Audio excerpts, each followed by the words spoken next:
Hello दोस्तों।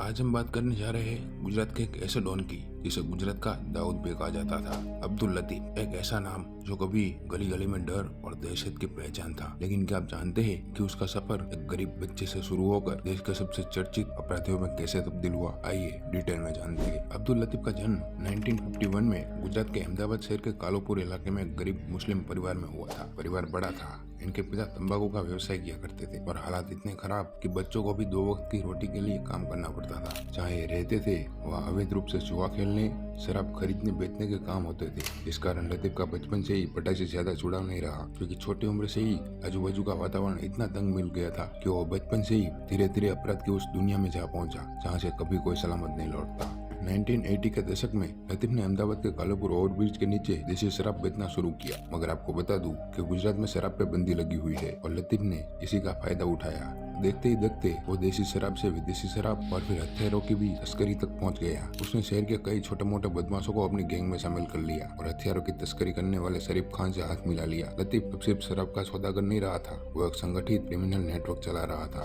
लतीफ खुद कभी किसी गैंग वॉर में सामने नहीं आया, बल्कि दूसरों के बीच लड़ाई करवा कर उन्हें अपने गैंग में मिला लेता था।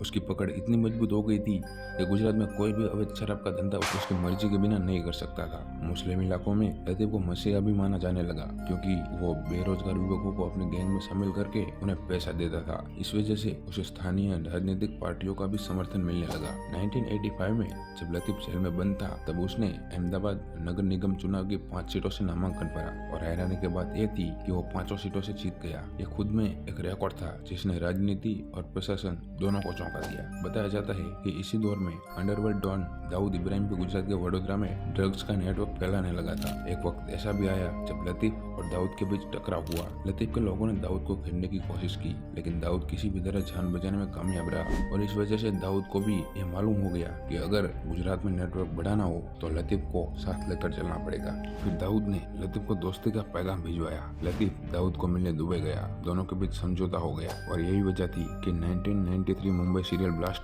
मामले में अब्दुल लतीफ का भी नाम सामने आया था। इसके बाद लतीफ के जीवन में सबसे अहम मोड़ 1992 में राधिका जिमखाना हत्याकांड के बाद आया, जहां हंसराज त्रिवेदी नाम का एक शख्स उस क्षेत्र में जुए और शराब का बड़ा ताकतवर कारोबारी था और साथ ही हंसराज दाऊद के दुश्मन पठान गैंग को भी शरण दिया करता था। जैसे ही इस बात की भनक लतीफ को लगी तो उसने पहले हंसराज को समझाने की कोशिश की, लेकिन हंसराज माना नहीं। फिर लतीफ ने हंसराज को मारने की ठान ली। उसके एक मुखबिर से उसे जानकारी मिली। 3 अगस्त 1992 को हंसराज त्रिवेदी अहमदाबाद के ऑटो में स्थित राधिका जिमखाना क्लब में आने वाला है। लतीफ ने अपने शूटर को भेजा। लतीफ के शूटर जब राधिका जिमखाना में पहुंचे तो हंसराज त्रिवेदी को जानते नहीं थे और जो टेबल उनके टारगेट में था उस पर 9 लोग बैठे हुए थे।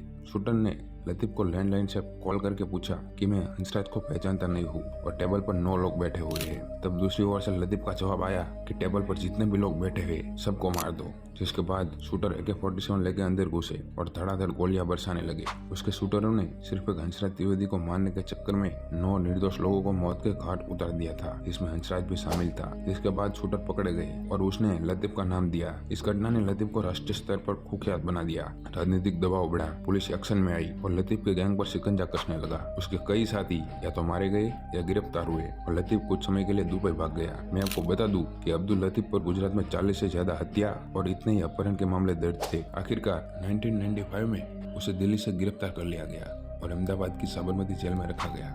मगर नवंबर 1997 में लतीफ ने जेल से भागने की कोशिश की, लेकिन इसी दौरान गुजरात पुलिस ने उसका एनकाउंटर कर दिया और अब्दुल लतीफ नाम का अध्याय वहीं खत्म हो गया।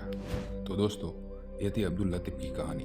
एक गरीब लड़का जो जुर्म की दुनिया का बेताज बादशाह बना, लेकिन आखिरकार उसका अंजाम वही हुआ जो हर गैंगस्टर का होता है, मौत या जेल।